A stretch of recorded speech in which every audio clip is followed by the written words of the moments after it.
Hi, everyone. Happy Tuesday. My name is Ryan Selvey, and I'm really excited to be joined by Rich, too. Hey, good morning, Rich. Morning, how's it going, Ryan? It's going great. Although I say good morning, but I'm very excited that we're both New York based. So this is a, Yes. a nice occasion where we're talking to people also on the West Coast and all over the world. But I'm really excited to have you here and to get to talk about doing what you love. We're really excited to have Illustrator on here because I love illustration. And for anyone who's new to your work, do you want to give a quick introduction to yourself?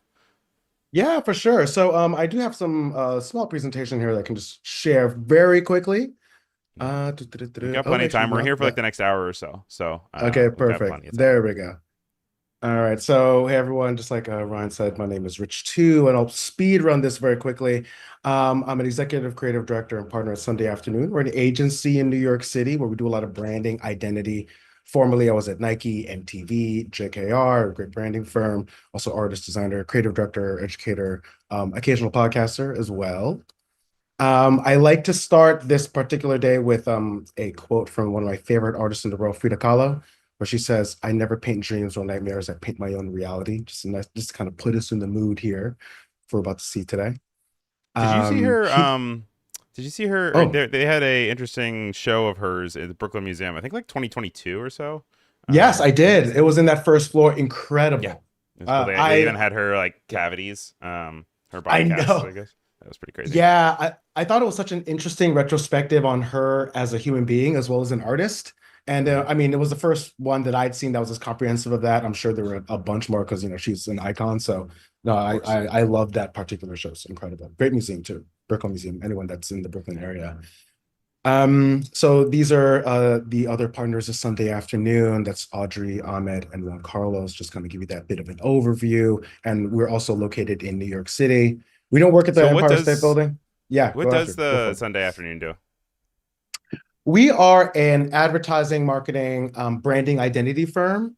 So we do a lot of design-based work, like a lot of like system thinking, logo design, branding, identity, and also we do like 360 campaign work. Some of the most recent stuff that we've done is the WNBA, if anyone's familiar. We just did work with the WNBA draft that happened a Oh, couple of great. weeks ago. Actually, yeah, where AZ Fudd was taken as the number one draft pick. I think she's joining the Dallas Wings with Paige Beckers, and let's see, we're working with them as well on a couple of things I can't quite talk about.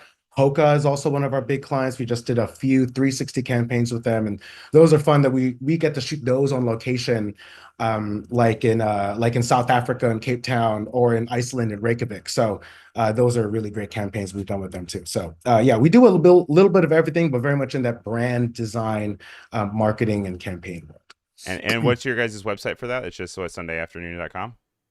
Sunday afternoon, one word, .us. .us. All right. And we have Andrew Hawkrottle in the chat saying absolute legends on the stream today. Big Rich fan over here. Nate Yo, Productions, Vandal. Good to see you, Vandal, who's also New York native. We love also it. have Laria, and we also have Sam also saying hello in the chat. If you guys have questions for Rich as we go through stuff, please by all means throw them in the chat, and I will volley them over to him. Like I said, we're here for the next hour or so, so we're here for you to answer your questions. So please, by all means, we'd love to hear you, or Love just it. nice compliments too. So Very cool. No, Andrew, what's up, man? I haven't seen you IRL since a really great dinner with Adobe. Oh, and also I teach over at SVA as well. This is where I got my MFA in illustration many moons ago. I think circa 2009 is when I graduated. But also I teach at the School of Visual Arts now. I teach senior thesis in the BFA Design and Advertising program. very cool. And then, Great school. yes, great, fantastic school.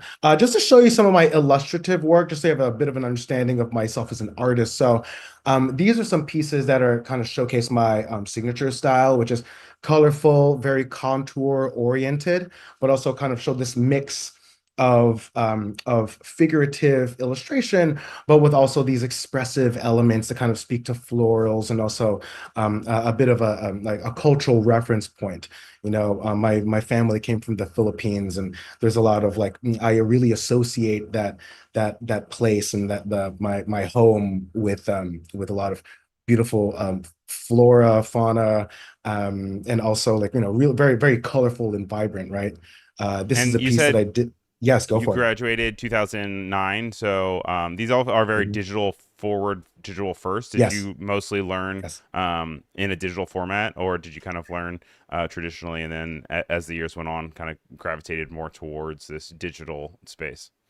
Oh, definitely digital at first. Actually, one of our teachers there, Matthew Richmond, who is one of the VPs of design, I think, over at Adobe right now. Matthew was one of my professors at SVA, and he gave us a lot of digital unlocks in Photoshop and Illustrator. Those were our primary tools, and I started that program in 2007. So even back then, there was a little bit of like that. You could feel the traditional to digital transition at the time, where we were still using brushes, a lot of Sumi ink brushes, which Oh a yeah. lot of illustrators still use. Yes, we're using a lot of Sumi ink on paper, scanning in and then coloring those lines in digitally. So that was like the first format and process that I worked in. You're just seeing some work here just as well of like Yeah, some beautiful stuff, by the pieces. way. I also don't want to Yeah. make you have to talk over it entirely, but I also saw Oh no, something not at there all. for like NPR that you had on there too, which is cool. So you have experience Oh with yeah. working with some really big clients too, obviously with Yes, Sundays as well, but also on your own, it seems being able to work with clients, even like Mini Cooper, which is cool to see. And absolutely. also Yeah. probably really cool to see something so large execution for something that you've created. Now you didn't have to paint that, Oh yeah. right? Did you were kind of creative Yeah, direction for it and then someone else did? exactly. Yeah. So this was with Mini Cooper, right? And but Colossal, the really great painting company. Oh my God, their artists are so incredible. So this Remarkable. went up over like the course of 3 or 4 days. And this was right in Bushwick. It was only a 5 minute walk from my apartment at the time, which was awesome. And yeah, seeing them put it up, this lived for about like 3 or 4 weeks in that space. So it was That had to really be cool so to cool. see. And yeah, and I saw some behind the scenes of them mixing the paint. I'm like, my God, I could never, I'm just like my brain isn't geared that way. Yep. To like the nuance of paint mixing, but man, they really color matched like digital RGB colors in real life. It's so crazy. And cool to see people probably walk by and take pictures of it and be excited about Yes, like that without even knowing that you're the person that's kind of behind it. I'm exactly, seeing in the exactly. chat, Sam is saying that's actually Sabrina from the Creative Mornings event that you did last week, and it's nice to be at Oh another yeah, event again. Um, love it. so Very you guys cool. do a lot Yeah. of different events. Talking to me? Yeah, yeah. Yeah. Yes, we do. So last week I did that event. It was another live stream, just kind of showing a bit my creative story and my a bit more of like my thinking approach, not like the process and the tools, but like the more like the academic approach. And also we do events like I'm doing a lot of talks this summer, primarily because of the FIFA World Cup poster that I designed for the World Cup that's Wow. happening. Yeah, it's happening in MetLife in New York, New Jersey, or what they're calling New Yeah. York, New Jersey Stadium. So this launched last year, and it's so interesting, like the life of a project, because I was commissioned for this in January of 2025. And it's been something I've been talking about like up until today, and like the World Cup isn't even happening yet. It's like Yeah. it's still like so active from a conversation standpoint, and also probably one of the big reasons why we're here together in this virtual space. So, We love some good um, planning though, because there are other times where you get somebody reach out to you and they're like, "Hey, the event is next week. By the way, it's the World yeah, Cup," and you're like, "Wait, I'm sorry, what?"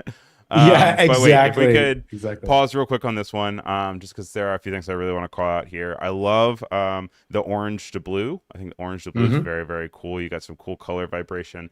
I think also the line work that you have present in both the Statue of Liberty hand and it then being reflected in Mm. the soccer ball is really cool. And then also tell me a little bit about the imagery that you chose to put in the background with like the flower and the cleat. How did you Oh, come across sure. those? Yeah, absolutely. No, Ryan, thank you for calling that out. So, everything here was like it's a reference, a meaningful reference. Like the flowers are meant for the Garden State because Jersey's a Garden State. I grew up in New Jersey in South Orange as well. So like the color orange not just speaks to like the vibrancy of the flame and the Liberty Torch, but also the town South Orange. But also as a New Yorker, blue and orange for the Knicks, the Giants, the Mets of it all. Shout out to the Knicks. Can't wait for the Eastern Conference Championships tonight. So, So you're locked like in we with all your have to cheer him sports on. too. I am locked into my sports. So and like all of that was like a very meaningful decision. Like things like, even the soccer nets on the corners, very meaningful. Like the cleat is just very like overt call out to the game of Of course. soccer. Pizza is like, the national food of New York City, right? So all these bits, even like the dice are meant to reference Atlantic City, which was a place where I would go to when I was a kid. So yeah, it's a lot of there's a lot of like visual stuff here that is, means a lot to me, but also was a deep conversation I had with FIFA as we were going through the process of making the poster. Also, the specific kind of turquoise that you have going on here, Yes. obviously speaking to the Statue of Liberty, but also very Hmm. close to the Liberty women's basketball team in my mind, which I know they're also Oh, referencing the sure. same Statue of Liberty, but also Yes, gives yeah, they a are. sense of like, okay, so you've got the orange and the blue, you've also got the Liberty. What is it turquoise or what? What's it, It's like teal? a turquoise, like a teal It's like a teal. turquoise. What a funny Fun color. fact. I know it is a funny color. Fun fact about the Statue of Liberty is that there's no copyright around the Statue of Liberty. Oh There's right, okay. copyright around certain buildings, like like the Empire State Building or Hmm. like the World Trade Center and things like that. But the Statue of Liberty, it's used in so much sports iconography because you can use it freely. Of course. So like yeah, so the Liberty, Gotham FC as well, women's soccer. Yeah, a few others. And also I know that I've seen a lot of other sidebar campaigns that utilize the Statue of Liberty very freely, like for the World Cup. So it's not just an icon that speaks on a national scale, but also to the hyper localness of New York and New Jersey. But also it's just one of those things where there's less red tape if you want to use it. So if anyone wants to But make a instantly movie around the Statue of recognizable and Liberty, ownable at the same exactly. time, right? So very Exactly. cool. I saw really cool posters at LaGuardia this weekend Hmm. with a, a like a it was Statue of Liberty, but she was like flipped around and she was like kicking the Yes. ball. Like it was very cool. So there's a lot Yes. of really cool creative all Yes. around going in the World Cup. And excited Exactly. that you got to be a part of that, which is really neat. I'm seeing that there's Likewise. compliments in the chat from Maribel and Sabrina. Sabrina saying that she loves all the references and thought behind this design, and Maribel is saying that it's very beautiful. Awesome. And Sabrina's also saying it's good to know. Also, hello to Sean, Love it. who's saying hi. If you guys have any Love it. questions, please let us know. And then, yeah, wait, Awesome. tell me a little bit about this. What's going on here? Yeah. Oh, so this was the launch day of the poster. So we did an event at the Poster House, which is in Chelsea in New York City. Yes. Great event. And there was the podium and the mics and all that stuff, which is always like a bit intimidating when you have a bunch of microphones in your face, especially like the iconic Telemundo mic that, that's always like a little bit, okay, well, people are seeing this. Yeah. But then we did an activation in Jersey City by I forgot the name of the spot, but it was in Jersey City. And we did a wheat pasting activation, and then it was going to be a photo op. They brought out a professional who just does wheat pasting. These posters are huge, by the way. Yeah. And imagine like when you're wheat pasting, if to douse it in the glue, which makes it even heavier. So the professional guy who's much taller than me and who has the arm reach, he put up 5 of these things like perfectly, just eyeballed it, and it was like so level. Then I had to do the next one myself, and For the photo op. immediately failed. Yeah, immediately failed. I'm just like mummified by my own poster because the wind just like hit it and it fell down on me. And then so the guy just everyone laughed. The guy did it for me, and then I just acted like I was repacing. So this photo That's is a hilarious. total. Yeah, I love to show this because it don't believe everything you see. Um, yeah. And that brings us to do what you But love. there you go. So this will be what I'm talking about today. Then also kind of showing the process about how, and also using Firefly to create like this kind of like a bit of a behind the scenes, but not behind the scenes look where it also transitions into a Whoa. 3D asset. Yeah. So Whoa, the shout out to inflation Firefly. there was kind of crazy. So with I that, know. you had this is actual time lapse, right? Of you um putting it, right? That No, wasn't generated or that was not, it's not a real time lapse. Like oh it was a step-by-step generation in Adobe Firefly to simulate a time lapse. wow, interesting. Okay. Yeah. And then All right. I'm also seeing some through lines of kind of like the hand of the Statue of Liberty that we had in Yeah. the World Cup, seeing that in these kind of I don't want to say centipede, but like they're like tubular Yeah, exactly. vines, I They're like guess, they're right? meant to be florals, like florals. They're really inspired by this national flower of the Philippines called the sampaguita, which and it's not like a one-to-one visualization, of course, Hmm. but it's just the way that I like to draw this contoured approach, and it's something that I've used, and I've been coming back to these elements and these motifs for almost my entire illustrative career. So they've just kind of taken on their own aesthetic of their own, if that makes any sense. Yeah. Yeah. All No, right. it's very cool. Oh, Also, a oops. nice way to be able to then go ahead and also um, showcase your process if you've maybe like with it you didn't necessarily record yourself as you were drawing Ex something out, but that could more or less exactly. have all the same. um, and then great, Exactly. so then what are we looking at today? All right, so I'm going to show you a little bit about my process. I'm just opening up Photoshop here. And just to talk about the tools as well. So for the tools, I'm using a Wacom tablet. This is my Wacom pen. I've been using Wacom for almost 20 years in some form. So, I have a couple of tablets that I like to use when I go back and forth. Also have a drawing glove if anyone uses drawing gloves, just so that your hand doesn't stick because there's just so much drawing. And for all your Um, dance but moves. Exactly, and also all of my Gambit from X-Men cosplay Yeah. as well. That's amazing. So here I'm just gonna go through the step by step. So this is the literal brief where that I got from the Adobe team for Do What You Love. So celebrating creators who bring the phrase "Do what you love" to life in their own signature style. Very easy brief, right? Okay. Um, and then let's see. So this is the line work, just to show you what I'm setting up here. So the line work here, but this is in its final look. And then I have colors, then also the white background. But I'm just going to show you like how I get started for something like this. I'm going to try to not like tilt my head for it. Like typically when I'm in this, I'm like really close to the Yep. to the Get the to the up thing. So I'm close. going to try exactly. I'm going to try to not do that. But all right, so there we go. So I'm gonna switch up my brushes here. I'm gonna go to with 100% hardness. I'm just gonna lock my line work layer, but I'm going to, just so that I'm just gonna ghost it. I'm gonna cheat a little bit, just ghost it out slightly. So I remember, try to approximate. I'm going to Hey, it's lock not that cheating. We in. are showing the process. We are uh, referencing things that you obviously have a lot of experience in doing, and we're also trying to consolidate everything down only to like an hour. So There you, definitely not absolutely. cheating in any way. Um, Absolutely. Also, Valder and Drew are joining us. Valder saying greeting from Brazil, which I know Brazil is really big into football, Oh man. soccer. So I'm sure Shout you out probably to have eyes on that. my Brazilians. There you Yep. go. Um, and then also seeing Valder saying that they never thought of doing step by step in Firefly, which makes sense. And yeah, if you guys have any questions about any of this, or if anything surprises you, please let us know. While they're saying head tilting is almost impossible to avoid while designing. I know I always get in trouble with my family if I'm on FaceTime with them, and they're like, "You're working while you're talking to me," and I'm like, "How do you know that?" And they're like, "Because you won't stop moving your head." And I'm like, Oh "Okay, my okay, gosh, yeah, yeah. not wrong." My girlfriend does that to me. It's funny because she's an editor, so she'll a lot of times she'll be editing and I'll be working, and Yep, then but we'll be on FaceTime each other with our phones, but like yep. our different sides of our heads will be like not facing each other. It'll just be audio the whole time. So That means what also I'm if you're doing, dating an editor, that means that you also have to deal with the annoying audio of hearing the same sentence 40 times without the oh, context of what's on screen.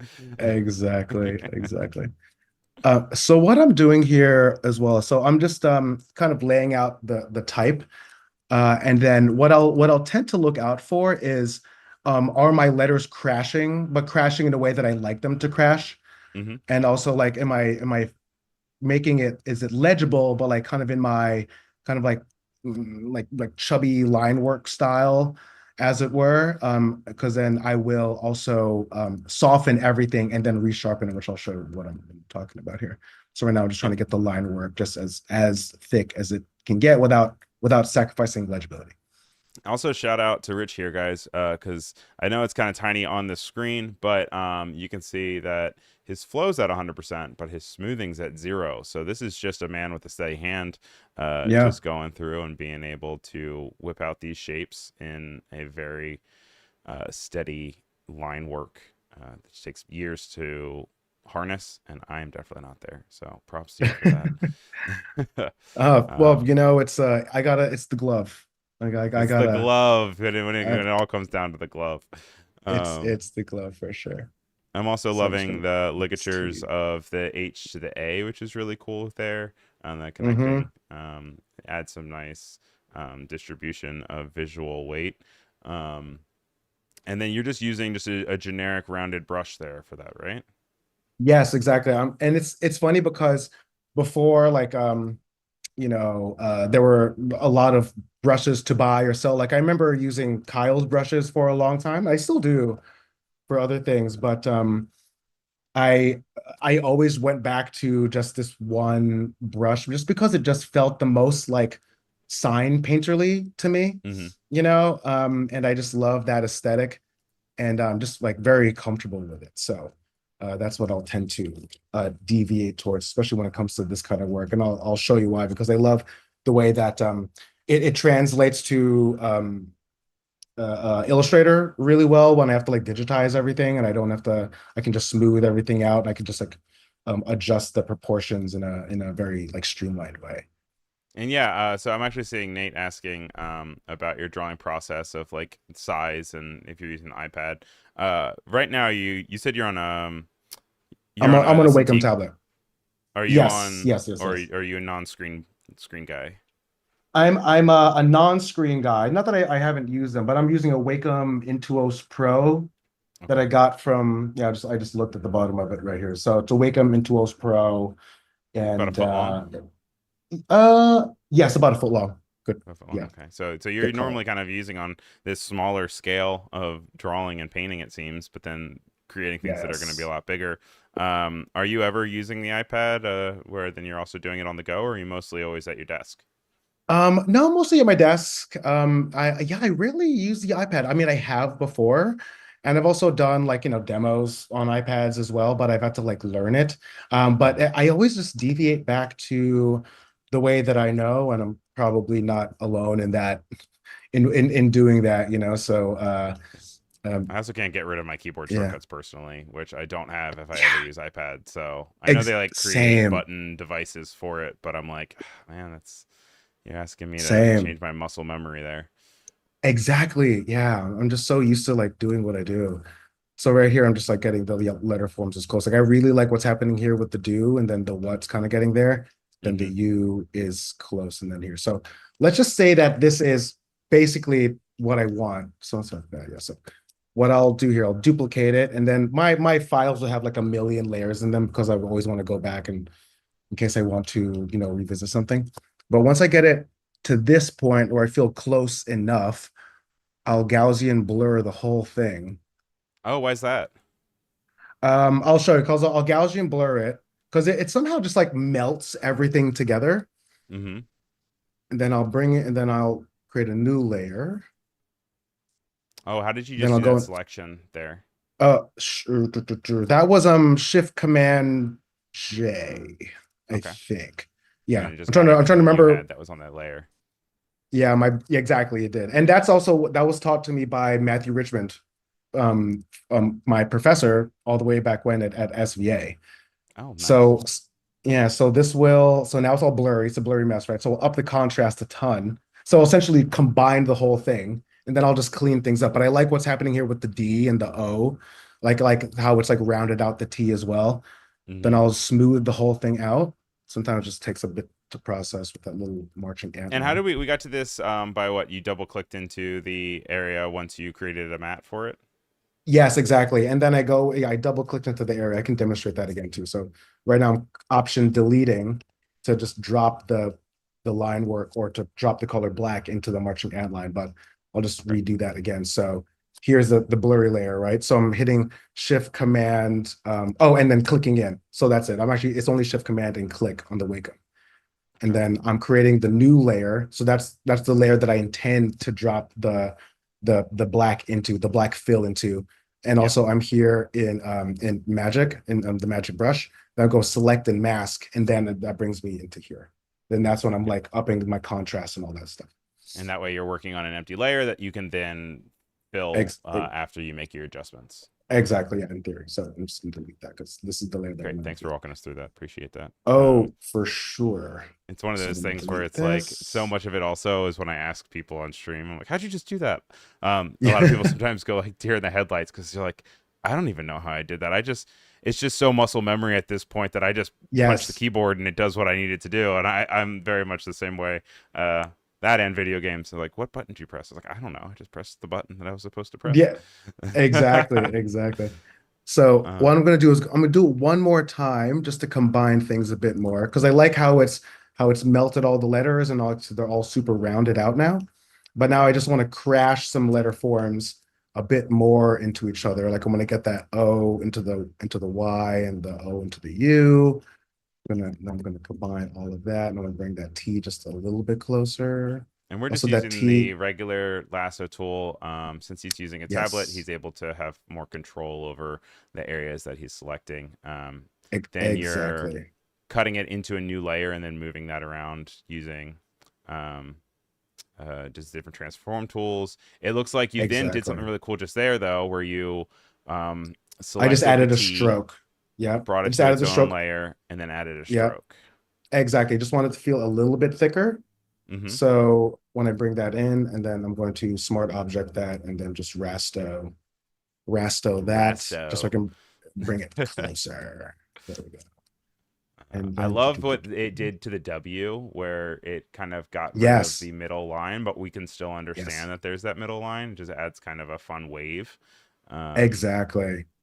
And do it kind of you, does like a bit of unpredictable stuff to it too, which is cool. yeah, do you feel like that runs a lot into your process? Is kind of having the system create unexpected things, then being like, oh wait, I could actually use that. Absolutely. And that's why I love it so much because, you kind of hypnotize yourself as you do these things. And Of course, yeah, and as you're doing them and you find things that work, you find those little like the satisfying moments of, oh yeah, I know it's going to melt that thing in a really cool way. So you start to look out for that stuff. yeah. So you can try to have it happen a bit more often. Okay, so this feels pretty good. So I'm going to duplicate that again, and I'm going to And I'm Gaussian noticing, yeah, blur you it do a lot again. of layer management with creating lots of layers so that you can kind of go backwards at any given point. Um, Yes, exactly. you tend Just in case. to select up all your layers and kind of build them as you work out, and then at the end, do you tend to keep that file saved somewhere, or do you commit and just Yeah. flatten it all and delete? Oh God, no. I will save that file, and then also, if you have the file, if the handoff files to a client, I'll collapse everything and have it be clean and tidy. But for myself, I like to keep all the pieces, Right. because just in case, you never know. Do you tend to go back All to a right. lot of your pieces? Like, do you revisit them after any number of years or anything? Yeah, I do. I do a lot actually. Because sometimes files will have elements that I just love. I was like, oh, how did I do that line? Or how did I do Mm-hmm. that letter? You know, there we go. Sometimes you have to wait a second for it to properly process everything that's happening here. Yeah, no, you're There we doing a go. lot of computing here. We're also streaming at the same time, so Yeah, um, it's there you all go. asking a lot of our systems. It, But I'm it also is. wondering, people in the chat, if they've ever worked on anything that has been printed quite large, like a poster, or if anyone would ever be interested in working on a mural. So I'm going to start a poll in the chat and say, would you ever illustrate a mural? And see if people are interested in that. Charlene saying that we really are all just layer hoarders, aren't we? Which I agree. And now there is Oh a new God, it's feature so true. once you update to be able to auto label your layers. So that's something that just came Oh, out like a really? week or two Oh, ago. Yes, how does it's that very work? exciting. I think you still have to update because I don't think it's on your layer panel yet. It's that fresh, but it'll just Ah, be a little okay. brush at the bottom of your layer panel, and then it gives a generalized text that describes what each layer is. Which I'm like, oh, that would have Oh, saved me so much headaches I when I love used to be that. an intern. And you have to get somebody else's project, and you're like, I don't know what I'm looking at. Oh my gosh, that sounds crazy. I can't wait to check that one out. All um, right. So what I've done here. So I've taken this layer. So this feels satisfactory enough to me, right? I will I will, at least for this piece, put a stroke around it. Then I just did a white fill, just still thinking in black and white. and then I will duplicate that same letter forms and then turn that into the shadow and also add the stroke but no fill. Actually, no, what's my reference point here again? Oh, okay, yeah. So if this is the reference point, I'm still recreating that. Okay, so Um, block that I'm also here. seeing Sabrina saying that she loves that.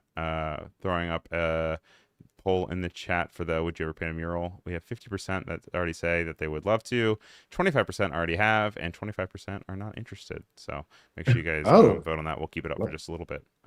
love that. I And love that they're not interested. sometimes you All just got right. to know what you want to do and what you don't want to do.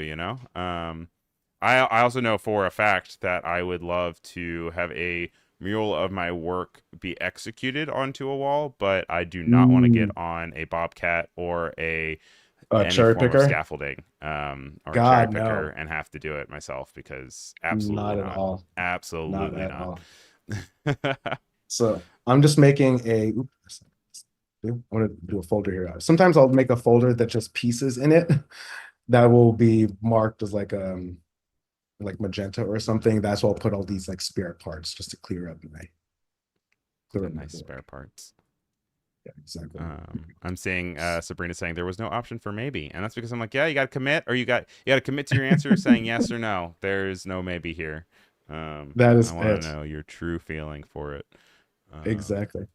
All right, Okay, so while so I was babbling on about my fear of heights, you did something really cool here where we were able to shift that lettering into an outline and add a drop yep, shadow. So just super speed yes. round. How did you pull that off? Okay, so what I did was, so this is the original form, right? These are the letters that we had after we made all those adjustments. I'll Mm-hmm. just I'll do a color overlay so it's white and then a stroke to kind of, and this is what I'll eyeball, just giving it, a little bit of heft, Mm-hmm. but still the clarity. And then I will duplicate that layer and then add the same stroke onto it, but just in black. And then I'll just move that. It's more like like a hard drop shadow. I'll kind of move that as I want to. Let me just take off that link there. Oops, you're So if locked. rather You're than locked. using a layer style for drop shadow here, you're having more Yeah, control over being able to just manually move a duplicated layer a little bit offset to be able to create that exactly. drop shadow. Exactly. And then if I really want to get crazy, and let's just demonstrate just to see Oh, who's we're go getting nuts. real crazy. Go nuts It's here. Tuesday. I know. So let's duplicate that. And I'm just going to crush that. And we're going to smart object that. Actually, let me so that so that it doesn't give me that weird smart object where it's like right at the edges. I'm going to smart object this. So I'm in here now. I'm going to Now it's its crush own this. document. It's its own doc. I'm going to grayscale and just, I know it's all in black and white, but I'll just make sure my levels are just like, super, super tight here. I'm going to crush that again. I'm going to blur this again. If I really want to combine the whole thing, it's Okay. going to blur that and I'm going to select that. So Now same, you same hopped into your process as channels there before. for that. Why did we hop over into your channels real quick there? Because then that's a quick way to select everything that's in black. Or Okay. if I'm in grayscale, and I'm just choosing, like a black or a white.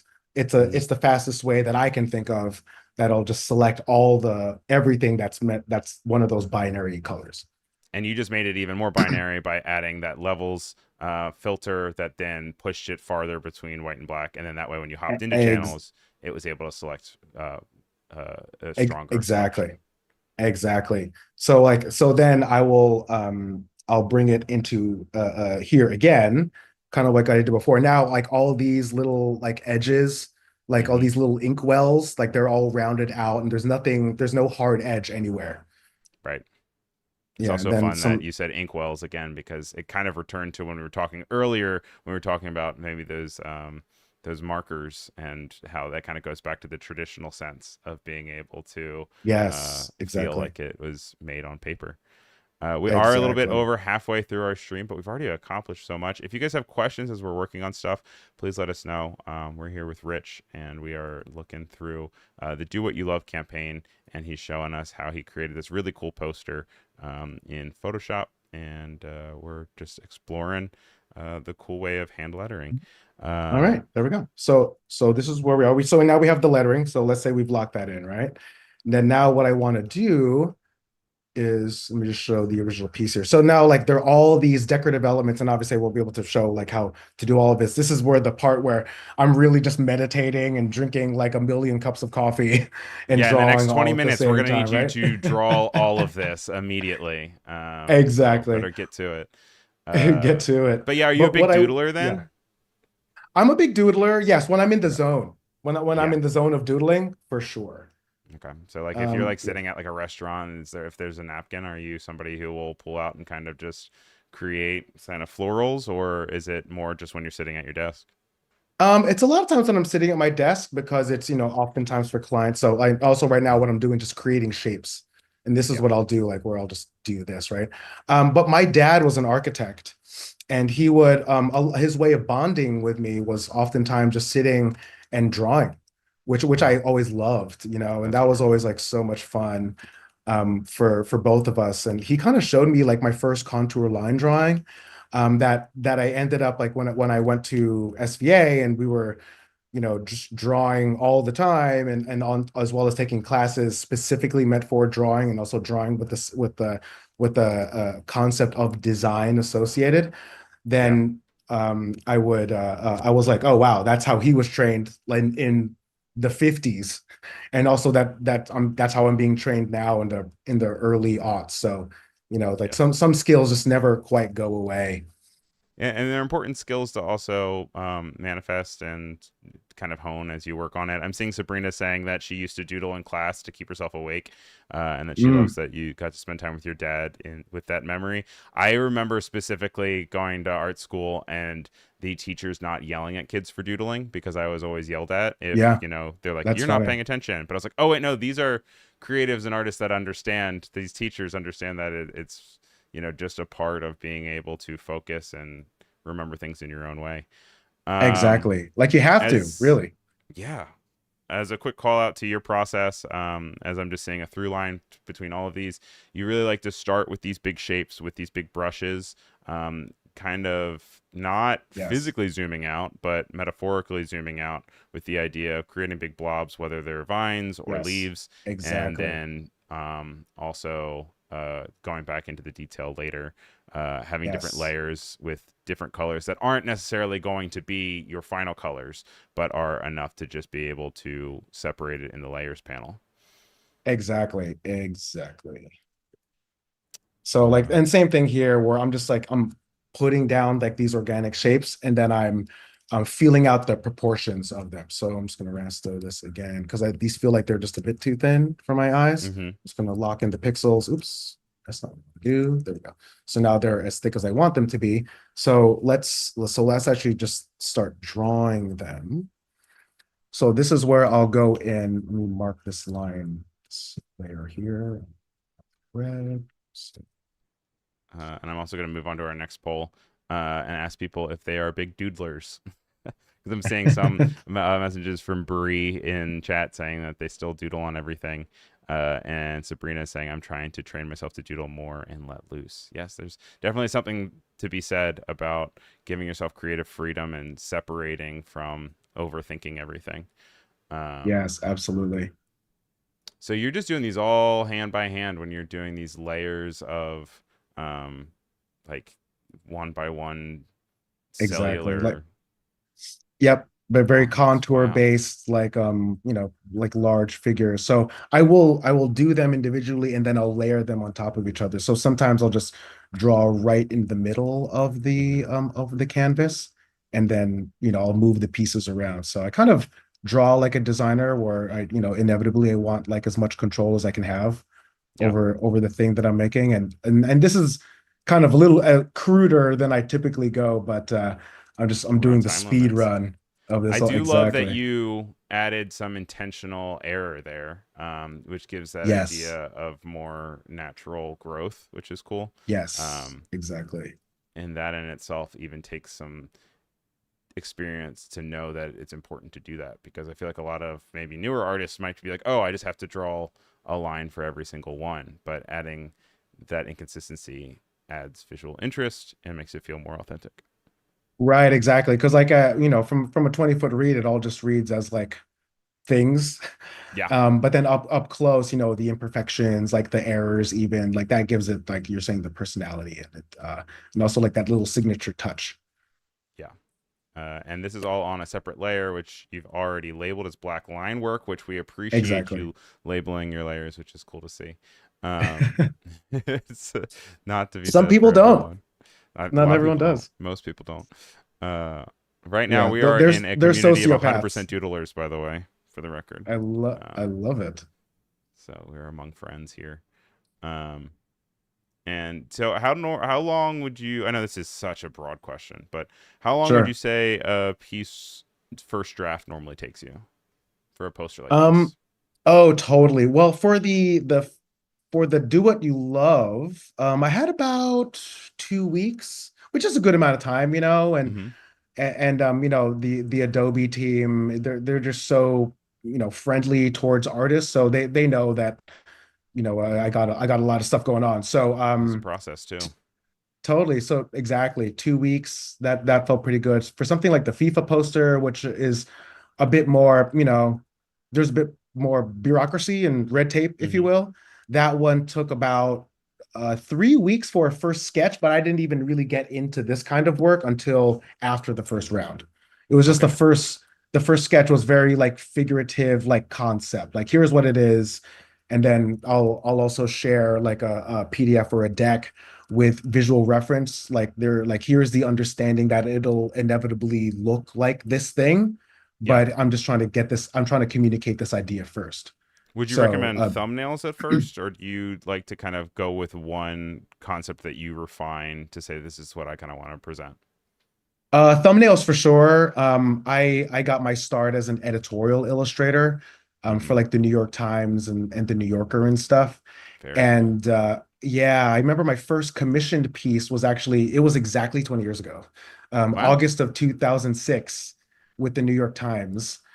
And it was commissioned by Stephen Heller, who's an icon at the Times. He's now the chair of the MFA design program at SVA. And Oh. Stephen Heller, his son is also New York Nico, which is not a fact that not a lot of people know. Yeah. Um, and he commissioned me for two spot illustrations, and he didn't ask for thumbnail sketches, and I was like very surprised because he was just one of those legends that just trusted people. But then Yeah. he was the only one that ever had the process like that, and it kind of spoiled me because then the next art director and then every other art director, creative director, or whatever since, and me also as a creative director, I asked for sketches Thumbnails. and thumbnails. Of So course. it spoiled me from that first go. That's But incredible, though. yeah, And you have to. so you don't do too often editorial anymore, but it's kind of where you got your flowers, right? Yeah, I think the last editorial piece I did was I think for the Times, and that was Mm-hmm. COVID era. It was about it was more design based, and it was something about businesses reopening back up in like 2021 or 2022. And I think that was the last proper editorial piece that I did. And then clients will come for illustrative work that's I think like like the FIFA poster, or Mm-hmm. I'm doing a project. I could probably say this because we've signed the paperwork. I'm doing a project with Michelob Ultra right Very now as cool. well, and that also involves illustration, doing some projects that also involve soccer, apparel, soccer, but other events and stuff all around like the heat of the World Cup. So that's And nice to those be able to meld those processes. interests Yeah, for you, because I know you're a sports exactly. guy, so that Yeah, also helps. it's funny in design there aren't a lot of sports guys, but they're more as we kind of keep going on. And Maribel's Doesn't always asking happen. about if you normally also bring your things into Illustrator, which I know we are a little more limited on time here.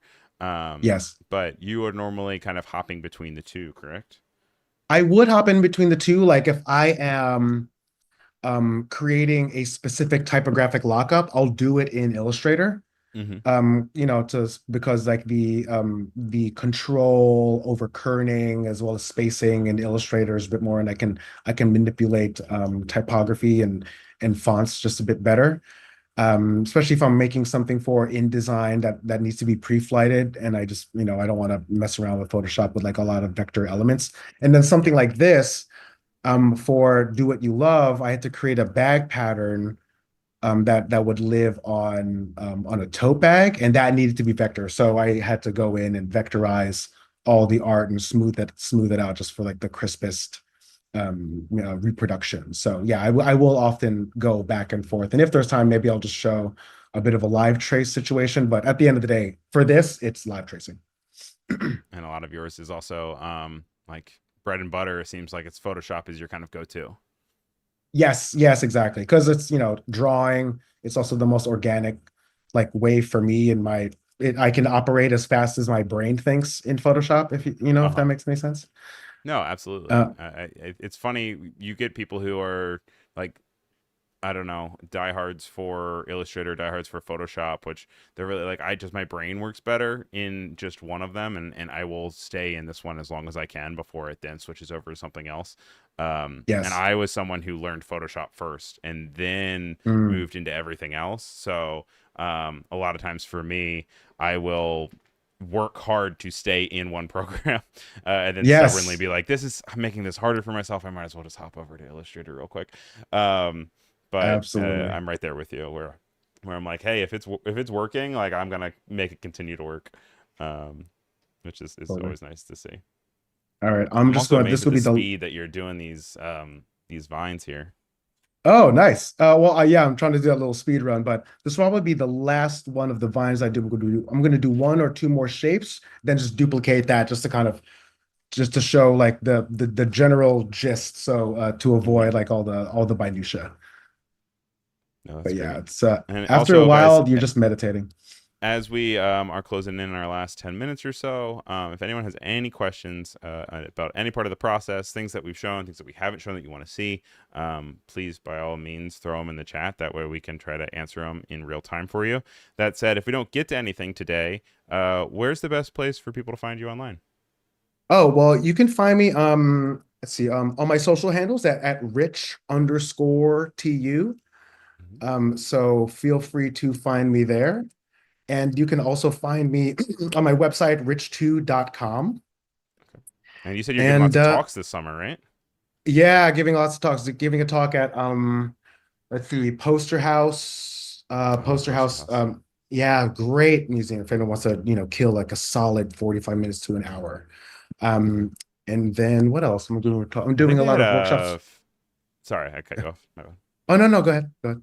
I was just saying, I went there for a holiday party, I think in December with Adobe, and I think they had, it sounds dark, but they had a bunch of fascist postage design that was up, and Oh, interesting. Yeah, a lot of historical. Yeah. things, yeah, historical with that. And those are always really cool because obviously they have their own strong, bad, like historical context, but the graphic design is always very successful, and that's why a big part of all of it always happens because the design is so successful.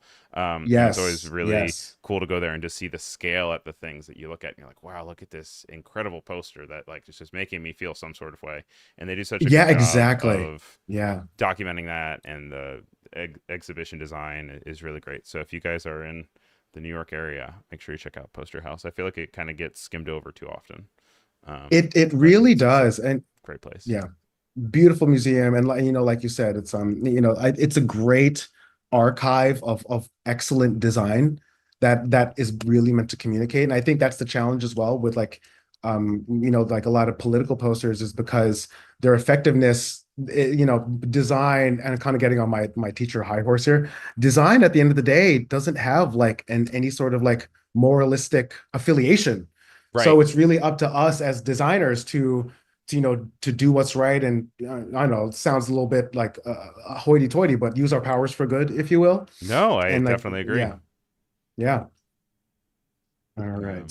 And it was cool So seeing you let's, take these and duplicate them yeah, around, and because of their complexity, yes, your brain isn't clocking it as a repeat. So also remember that when you guys work yes, on stuff, like if something's complicated enough, the only person that's going to know that you're repeating it really is going to be you. Um, absolutely, Unless someone, absolutely. I guess, is really looking to get into the nitty gritty. But then at that I point, know. like, thank you so much for looking at my work so closely, you know?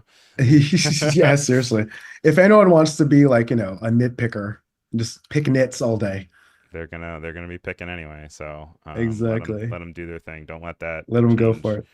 and make yourself hurt more. I'm seeing we have 70% of doodlers in the chat and 30% non-doodlers. So I'm very Oh, fascinated by the 30% of you. I'm wondering if they're the same people that don't want to have a mural. Um, but yeah, interesting to see. And thank you for the likes on the video. That does help the algorithm. So if you guys are able to give it a like, we love to see it. there you Um, go. That's it. and lots of people All right, so I'm just laughing gonna. about us using our skills for good. Uh, It's true. It's true. I'm gonna make just a couple of quick leaves here, and I'm also gonna duplicate that just to fill out the composition just a little bit. Yeah, add that. And so I see that you also, in the meantime, as well, also made your other layers invisible so that they don't create distracting tangents while you're working. Exactly. Yes, I like to focus on the element that I'm working on at hand and not Hmm. yeah, like you're saying, like have to worry about the composition just yet because I'm inevitably just going to move it around. And that's also the cool part about Photoshop. I guess also Illustrator too, but is being able to create these kind of agnostic to where they're gonna fully end up, because then, to your Hmm. point, you can go and transform them and move them around as you want. Um, And also, I guess we never really talked about. It looks like this. So this is 30 inches by 30 inches at 300 PPI. Do you tend to Oh yeah. normally always like work in 300? Yes. Yes, I do. Oh yeah, 30 Okay, inches. Yeah, there you go. just I do because that's like for rastered imagery, that's at least the baseline for print, yeah, sometimes I'll go 350 or even 400 if it's really important. If I really want that detail. But also like for all the like the blurring and the sharpening and stuff, I just find that doing at least 300 and also like with a wide berth of the size of the artboard and like the inches, if you will, then right. that I can see the minutia of the details of like how the blur affects how the blur is looking and also how like the final sharpened assets looking. Yeah. And then are SVA professors allowed to use the print studios for SVA? Yeah, I think so. I've actually haven't tried doing that yet, but I Oh guess I yeah, oh should, you huh? should. It's like if you have access to those big old printers and you don't have to go to like a weird FedEx, then it's Oh, always that's true. good. That's a good point. I definitely miss my access to the crazy printers. I also just like the smell, which I'm sure probably is Yeah. horrible for my brain. But walking in and just smelling all the wet ink, I always really liked, uh, which Yes. is cool. New printers and also new books are the best. Oh, new books are the best. You just flip them. Like I'm in the bookstore, like flipping through pages, just like huffing books, and people are like, "What are you doing?" Exactly. So some of SVA the actually comp. had a really cool way back. This is like back in 2010 when I was like looking around at colleges. They had a really cool art book that I still have around here. I'd have to run off camera to find it, but we only have a few minutes left. But it had a Yeah. heat sensitive cover, and as you rubbed the Oh, front of huh. it, it would then reveal SVA's logo. Um, Oh, wow. and then inside had a bunch of student work and stuff, and it was really really cool. And I still have it. And I flip through it for inspiration sometimes. Uh, Oh, that's crazy. but All right. SVA is So great. 10 minutes. This isn't We have a hard sponsored, but stop and yeah. not sponsored by SBA. So we only have about 5 minutes, you said, or how long About how am like I doing about on 3 or 4 timer? minutes. So we have flown Okay, through time. gotcha. In that case, let me crush this whole thing. All right. So this is how like this. So now let's assume that this has led to this, Yes. right? So now we're here, and what I want to do now is color.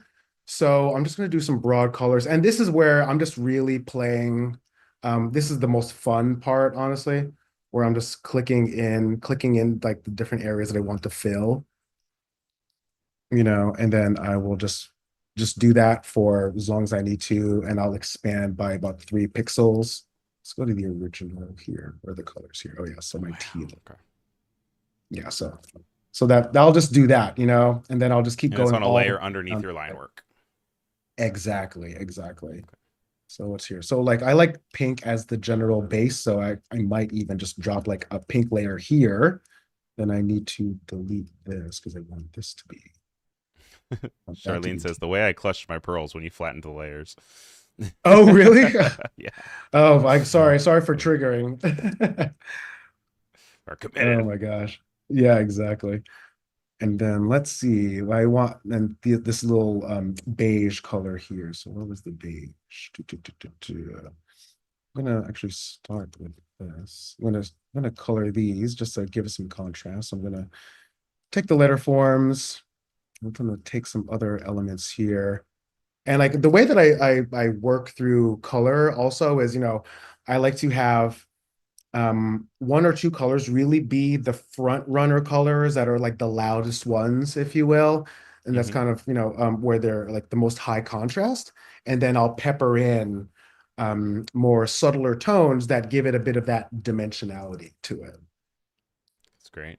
And so he's just using the expand selection. That way he doesn't get a kind of weird halo around any of the edges when you go into then put the Yes, color in. And exactly. then using just the And there magic you go. wand to be able to select different areas and then fill in with either the fill tool or just it's like control delete or alt delete, I think. Um, Precisely, precisely. Then I'm just bringing some blue. I also love All the right. gradients and stuff that you have in the final one, as you kind of have the similar to your letters. You also have your colors blend together. And for your colors, do you tend to eyeball? Do you keep a swatch of sorts with your letters, Mm, or I mean, with your uh, colors, or how do you come I, about your colors? Yeah, I tend to rethink it every single time, which is probably not the Yeah. most efficient way to do it. But for this one, it was this teal is very much like this color right here has very much been in my world. I think I'm very informed by the FIFA poster. Yep. I know how my bread's getting buttered right now. So like so Yeah. this color tends to show up in a lot of my work over the past 1 or 2 years, but also I just really like it. So I'll tend to have that as the base color, and then and I'll surround it with a one more complementary palette as well. That's great. All right. So, yeah, so what Also give else them a I little bit of got? fresh prints. That not so much, but on the in between it gives fresh prints until Oh, then a you're little adding the bit. blue and this the dark blue. But yeah, it's feeling a little bit Exactly. 90s. There we go. Which is great. All right. On time, we have about 2 more minutes. Maybe I should Probably not even just that. do. Probably just a little bit less than a minute or so. Oh, okay. Do we have But time to walk it through the Firefly, or if not, I can just show what those layers look like. yeah, can we just see what those layers look like real quick? I don't know if we'll have time to have it entirely flip. Yeah, sure, sure, sure. No problem. So let's go to Finder. Coming up next, I by the cl way, as he's pulling that up, I will say we have office hours with Andrew and Nick, as you guys are, I'm sure, fully aware. If you stick around and you're watching live, it will automatically push you right over there. And this week on office hours, for your information, it looks like what they're going to be working on is, and I have to pull up the description for you. It says that they are going to be working on a creative relay. So Oh, whatever that means, which will be really cool. So make sure you guys stick around and you see because that's coming up in just a few seconds. So very cool. let's check this out. All right. So okay, so here are my layers, and I already pre-prepared these. So I have like four layers here or four frames. So my like a beginning frame, literally blank, that'll go to the line work frame, and I'll generate these. I'll use these as the two frames here in Mm-hmm. Firefly under first and last, very intuitive. And then I will generate this frame to the color frame, and then I'll ask it to, fill in the color in like in an interesting dynamic way. And then I will frame from this to the 3D. And in Firefly, I'll use the GPT model in Firefly to make the full colored illustration 3D. So that's this. And then I'll Okay. generate from blank to line work, and then from line work to color, and then from color to 3D, 3D. and then I'll stitch all of that together in Adobe Premiere, which I know we don't have time for. So I'll jump into that tool as well. And then I'll Great. also generate the music in Firefly, which is like a funky bass line. What was like a funky upbeat song with something. I don't know. I don't know what it Yeah. else says here, but funky Well, upbeat thank you song. so And much, I'll though. also add that in Premiere, of course. It was really cool seeing your whole process. Make sure you guys check out Rich's stuff on richchew.com, or be able to find him on Instagram. It'll all be in the description below. Thank you to everyone who joined us in the chat, and thank you for all the doodlers that we had with 67% doodlers. Make sure you guys stick around, and we will see you all over in the next show that I'm already running over on. So sorry, Andrew and Nick, but here you go, guys. Enjoy, and see y'all there in just a little bit. Thanks so Thanks, much, Ryan. Rich. Thanks, everyone. Have a good one. Bye.